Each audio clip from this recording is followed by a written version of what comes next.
Bueno, seguimos hallando autovalores y autovectores en forma geométrica. Este es el último ejemplo, en realidad, que vamos a ver de este tipo. Y este ejemplo es similar al segundo ejemplo de la página 151 del apunte. En realidad hay una pequeña diferencia con la recta, pero después es la misma idea que del apunte. Y bueno, en este caso tenemos una función de R3 en R3, tal que a cada punto del espacio le hace corresponder su proyección sobre esta recta en forma paralela a este plano. Y lo que nos piden, como en el video anterior, es hallar t en la canónica a partir de una base formada por autovectores.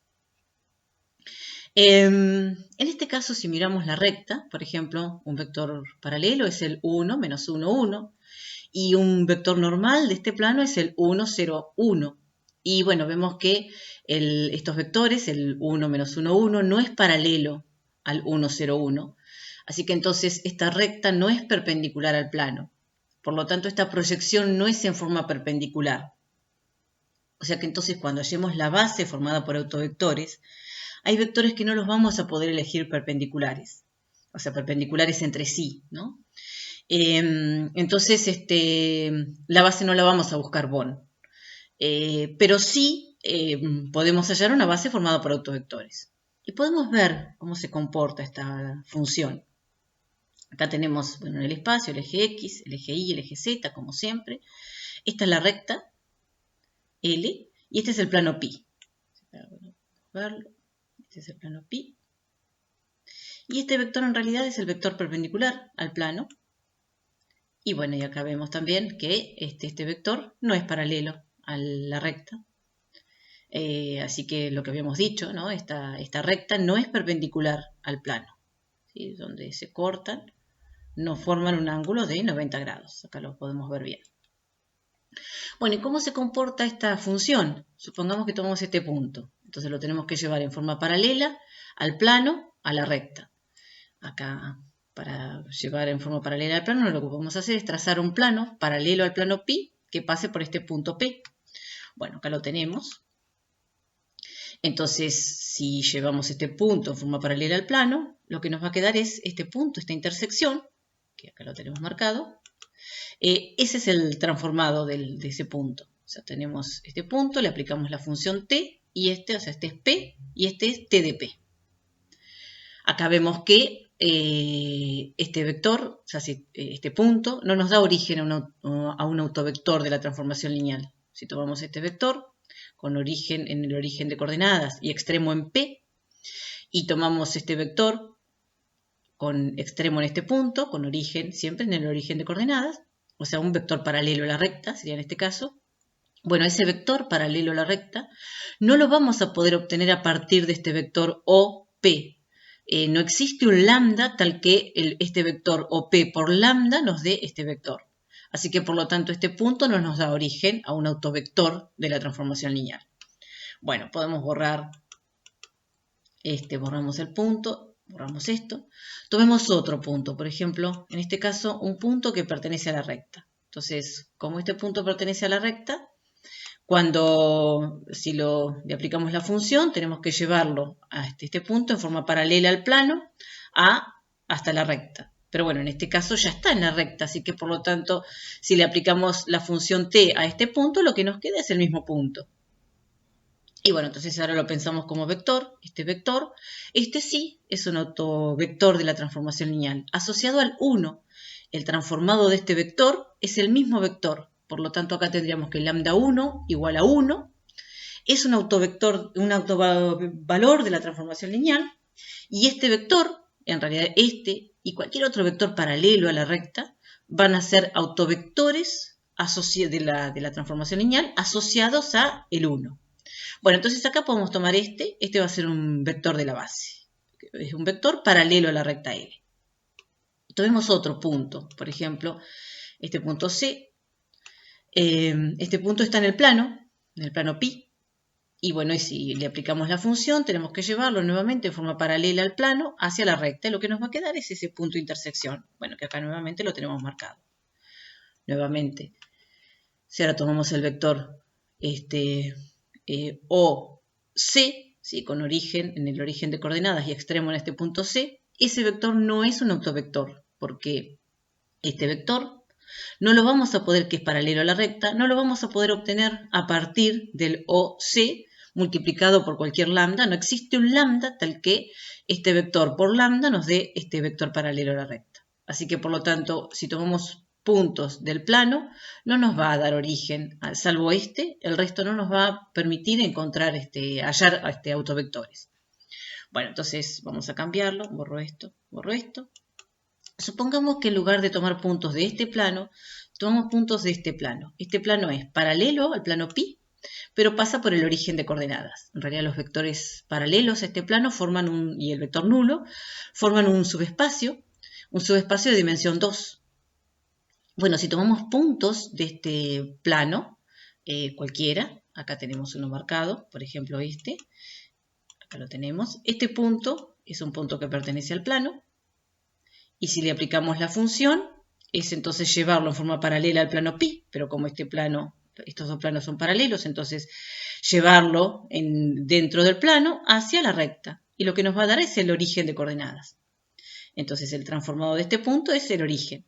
Si ahora lo pensamos como vector, el transformado de ese vector es el vector nulo. Por lo tanto, este sí es un autovector. Un autovector asociado a lambda igual a 0. El 0 es un autovalor de la transformación lineal y, por ejemplo, este es un autovector. Este y cualquier otro punto que tomemos en el plano también nos va a dar origen a un autovector, asociado al 0 también. Todos los puntos que tomemos en este plano se transforman en el vector nulo, o en el punto, en el origen de coordenadas. Entonces, en realidad acá podemos elegir dos vectores no paralelos, ¿sí? Que formen parte de una base, que se transforman en el vector nulo. Bueno, en este caso entonces vamos a decir que el autovalor 0 es doble. Y bueno, por ejemplo, podríamos tomar, acá tenemos otro marcado, este otro vector.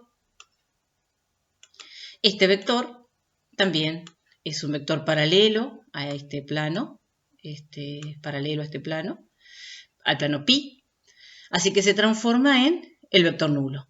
Y acá tenemos entonces una base formada por autovectores, estos dos asociados al 0 y este asociado al 1. Y acá vemos que este vector, el director de la recta, este vector no es perpendicular a estos vectores paralelos al plano. Así que bueno, por lo tanto la base no la vamos a poder elegir Bon, en realidad no la vamos a poder elegir con los vectores perpendiculares. Entonces no la vamos a buscar Bon. Y bueno, entonces, ¿qué tomamos? Un vector paralelo a la recta y dos vectores paralelos al plano pi. Los vectores paralelos a la recta se transforman en el mismo vector, o sea, son autovectores asociados al 1 y estos asociados al 0. Bueno, vamos nuevamente, entonces lo vamos a escribir. Habíamos dicho primero, si tomamos vectores paralelos a la recta, sabemos que al aplicarle la función, lo que nos queda es el mismo vector. Así que, por lo tanto, el 1 es un autovalor de la transformación lineal y cualquier vector paralelo a la recta, por ejemplo, el 1 menos 1, 1, es un autovector asociado al 1 y bueno, sabemos entonces que el transformado de ese vector es el mismo u. Y acá no los elegimos, no los tomamos de módulo 1 porque en realidad habíamos visto que estos vectores no van a ser perpendiculares a los vectores que tomemos a partir del plano, así que por lo tanto lo dejamos así. Este va a ser un vector de la base, este va a ser el primer vector de la base. Y habíamos dicho después si vamos a tomar vectores paralelos al plano pi. Entonces, si B es paralelo a pi, esto es lo mismo que decir que B es perpendicular al normal del plano. Entonces dijimos que se transforman en el vector nulo. Por lo tanto, lambda 2 y lambda 3, habíamos dicho que el 0 va a ser un autovalor doble. Entonces, estos son autovalores de t. Y asociados a, bueno, vectores perpendiculares. Y bueno, por ejemplo, podríamos tomar este vector, 0, 1, 0, es un vector perpendicular al plano, al normal del plano, ¿sí? Paralelo al plano en realidad, perpendicular al normal del plano. Y bueno, sabemos que se transforma en el vector nulo. O sea, es asociado al 0 y se transforma en el vector nulo. Y otro vector, bueno, cualquier otro vector perpendicular al normal del plano. Y por supuesto que no sea paralelo a este. Bueno, por ejemplo, este otro vector no es paralelo a B sub 1, es perpendicular al normal del plano, así que este es un autovector asociado a 0 y el transformado de este vector es el vector nulo. Bueno, entonces ya tenemos la base. Está formada por el vector u y estos dos vectores. Y T en B también ya la podemos hallar. El transformado T en B es transformar el primer vector de la base, que es el mismo vector u, y a ese vector expresarlo como combinación lineal de estos vectores de la base, pero bueno, es 1 del primero y 0 de los otros. Así que por lo tanto, la primera columna es esto, 1, 0, 0. Y los otros se transforman en el vector nulo, así que por lo tanto las otras dos columnas son ceros. Lo que nos habían pedido es que hallemos T en C. Bueno, lo vamos a hacer a partir de T en B multiplicando por matrices de cambio de base adecuadas. Vamos a borrar esto, vamos a dejar lo que necesitamos, los vectores y en qué se transforma. Bien, entonces queríamos hallar T en C a partir de T en B. Entonces, bueno, queremos comenzar con vectores de la base canónica. Entonces vamos a comenzar con vectores de la base canónica y los vamos a llevar a la base B. Vamos a multiplicar entonces por la matriz de cambio de base de la canónica en B. Entonces tomamos los vectores de la base canónica, los expresamos en la base B, los transformamos y los llevamos otra vez a la base B, pero los necesitamos en la base canónica, entonces vamos a multiplicar por la matriz de cambio de base de B en la canónica. Bueno, sabemos cómo estos vectores, esta base no es Born, entonces esta matriz es la inversa de B en C. Y bueno, y ahora lo podemos hallar. B en la canónica son estos vectores de la base B como columnas, entonces nos queda esa matriz. T en B es la matriz que recién hallamos, así que quedaría esto. Y bueno, y ahora la inversa de esta matriz, que acá ya lo hicimos, es esta matriz. Nuevamente vamos a borrar esto y así tenemos espacio para hacer esta cuenta. Tenemos que hacer este producto, bueno, acá lo tenemos hecho, bueno, por esta otra matriz. Y ahora hacemos este producto y lo que nos queda es esta matriz. Así que por lo tanto, esta está en la canónica. Bueno, como dijimos, este es el último ejemplo que vemos de este tipo, estos geométricos. En el próximo video lo que vamos a ver es un método que nos permite calcular autovalores y autovectores, pero de cualquier transformación lineal. Vamos a ver bueno, cómo calcular autovalores y autovectores.